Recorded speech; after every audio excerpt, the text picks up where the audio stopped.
say, this is the moment I've been dreading for months. I'm not going to lie to you, at least it gives me a chance to lower the tone a bit.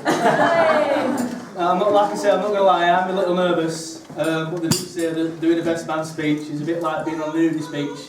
First couple of minutes are always the hardest, so let's just crack on. It gives me great pleasure to welcome you to my big day. Not finished yet. It's the first time I've ever been asked to be a best man, so I'd like to thank Simon and Tracy for dressing up so nicely for it. I'm joking, of course, and on behalf of the bride and groom, welcome to everyone in this room for this wonderful occasion and sharing it with them. Personally though, I'd rather you all stayed at home and made this speech a little bit more bearable. They do say though, if you need to do a bit of public speaking, you should imagine everyone in the room naked. But... I've seen her naked, it's right.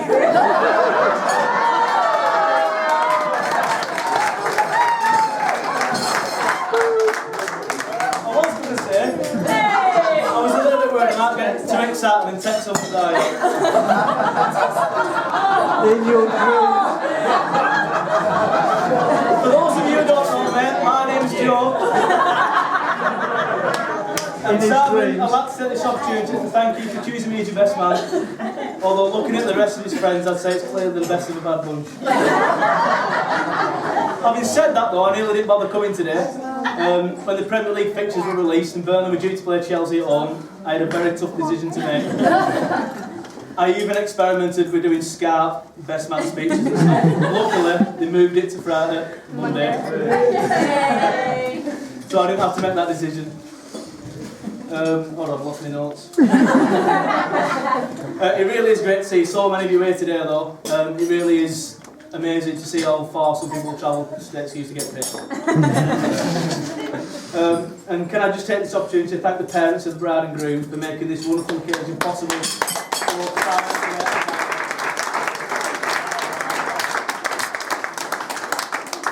So far though, I found being Simon's best man a wonderful yet nerve-wracking experience, especially this morning when the guy came in and said, right, can I see Simon, I'm the best man, and straight away we had a disaster with Lewis. You've probably all heard about it, but absolute disaster. He packed himself basically. All over the floor, Simon was there drying his pants and everything. Absolutely mental. I still remember the moment Simon asked me to be his best man. It was September the 14th last year in the Thornton Arms, and to be fair, I didn't sleep a wink that night because I was so nervous. Obviously I've slept since. Day after though, when it all started settling, I had many questions. How do I organise a stag do? What exactly do I have to do on the day? But most importantly, the question that annoyed me the most was why do I have to be plagued with nerves all day while all my best mates just relax and get pissed? We'll get there. Saying that, I've known Simon since we first met at primary school. My first memory of him was playing football.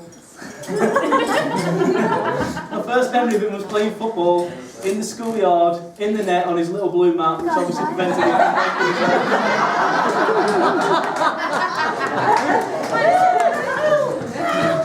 I remember it well because he had his bright orange hair, and next to him his matching bright orange blue shirt. To be fair to him though, he wasn't a bad goalkeeper. He used to throw himself round that net like there were no tomorrow. He was like a disabled ginger ninja.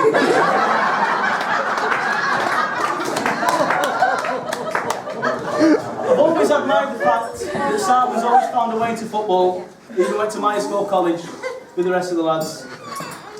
And even to this day, if you look at his Twitter feed, he's just constantly brown-nosing footballers. Asking him to go to his salon and let him cut his hair. Sorry. Yeah, you know what I mean. He's always looked up to footballers though, and other celebrities. People such as David Beckham and Justin Timberlake. He'd always be copying their hairstyles and splashing out other posters of them.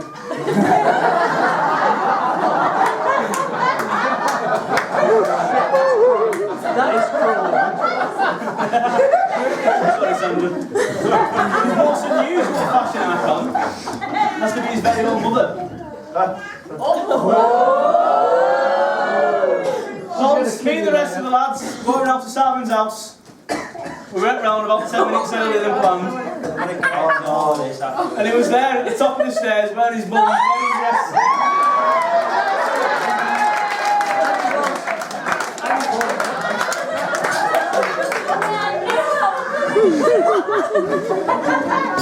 To be fair, it suited him. But did you all see that look he gave Tracy as she walked down the aisle? It wasn't love. It wasn't pride. It was just jealous of her wearing that dress.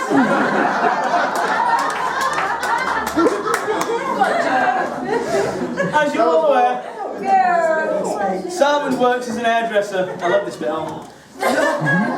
He's good at what he does and he gets to meet a lot of people and he enjoys it. It's even how we met Tracy, as he mentioned. But he didn't always want to be an hairdresser. Oh God. No, don't go there. And it took him a while to find his feet in the right career. He went through a phase. He wanted to be a football coach for a bit. And he wanted to be a football commentator. But which football lad hasn't wanted to do stuff like that? But his most unusual phase was when he wanted to be a weatherman.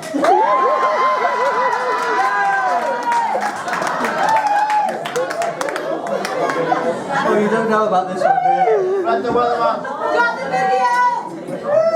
To be fair to him, he was quite young at the time. But he loved watching the weather more than he loved watching cartoons. He even practiced it in front of his own television. Now, not many people in this room will know about this. No. We do. Will many of you be able to picture him? That man there, who's so obsessed with image, and constantly trying to be cooler than everybody else, will do something as geeky as practicing the weather in front of his very own TV. Now, luckily for you lot, I've got picture evidence.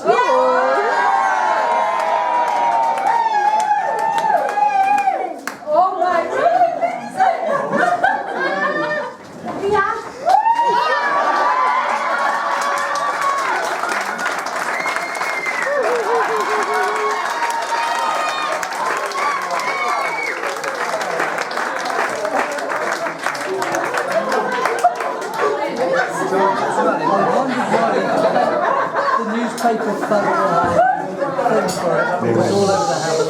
Now, because of Simon's obsession with the weather, the people that presented the weather shows will add celebrities to him. Especially Fred Talbot. Or as most in this room might know him as Fred the Weatherman. Now, Simon even once entered a competition in which the winner could stand in for Fred and present the weather live on Granada. Now, Simon actually went on to win that competition and presented the weather live on regional TV. Before you all get excited, the footage has been lost forever. Maybe not. Maybe not.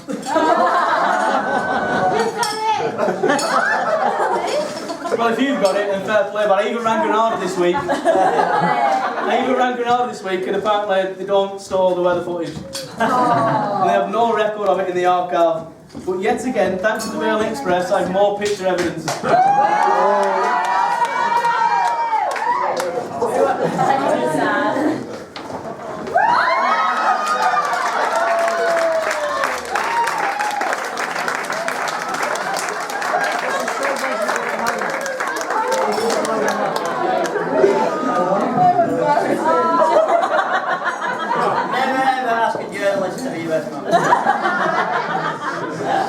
Now the headline in one of these was something like "Sunny Outlook for Brave Simon."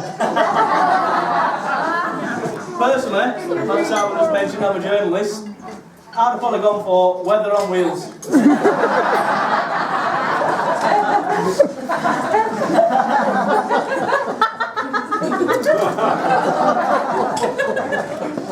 Growing up with Simon wasn't always easy. Tell us about it. As you can imagine, he broke a lot of bones. Even in Barcelona, we both stood on the beach. Yes? The wave came in, he looked at me and Marv and just went, lads, I broke it all.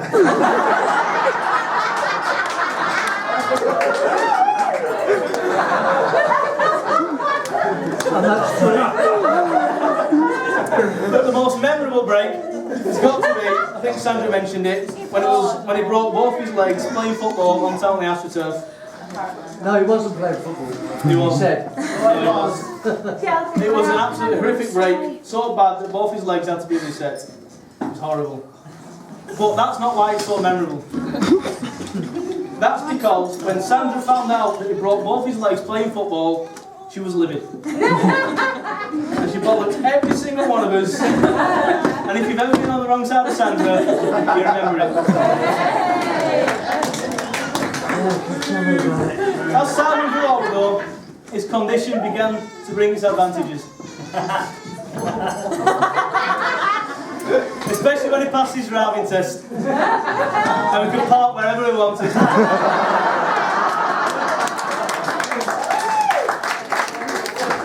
Although, West Commons, the first thing that he did, or one of the first things he did when he passed his test, was drive to Mark Commons' house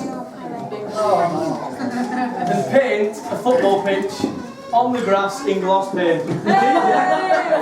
He did? So I don't think Mark Commons would agree with Simon passing his test. Andrew Commons. Andrew Commons. Who's Mark Commons? I still don't think she's forgiven him to this day. No. Can I pinch it? Over the years, though, Simon's stupidity has brought us many laughs. About the time he accidentally uploaded the picture of his knob to Facebook.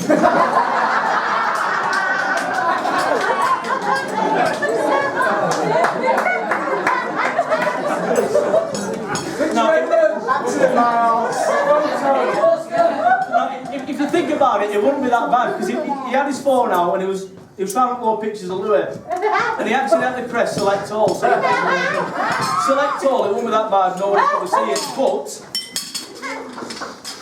Facebook chooses a picture to be the cover for that album.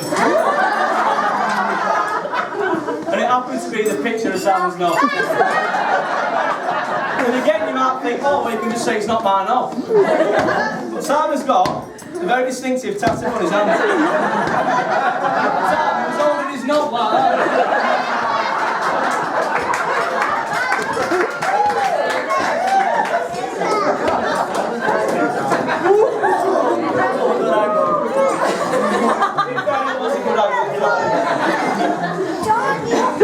Another moment of stupidity. There's a time we went for a number 2 at a friend's house.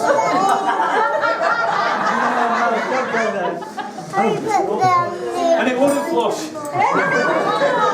So, in his moments of panic, and I'm sorry to tell you this story before we were about to eat, but in his moments of panic, he went in with his very own hands, flushed it out of the toilet, and threw it out the window.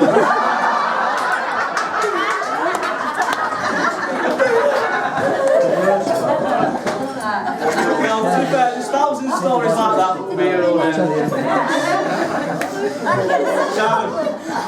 Old jokes and embarrassing childhood photos aside, you are the best friend that anyone could ask for. Thanks for all the memories, and more importantly, the free efforts.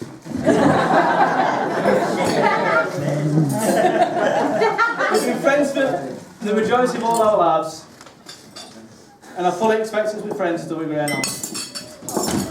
Although to be fair, now that I've seen your sister, you're probably not going to get rid of her.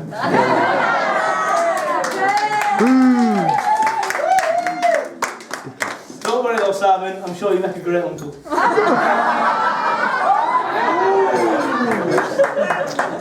not go there. No, I can't afford it. Jason, that's for you. It's been an absolute privilege for Simon to bring me this friendship group. And you're not just my best mate's girlfriend, wife. But you're my friend as well. remember. Yeah. And can I just take this opportunity to say how beautiful you look today? You two make a fantastic couple, and I wish you many years of happiness. I'm not leaving the bridesmaids out as well. You all look stunning as well.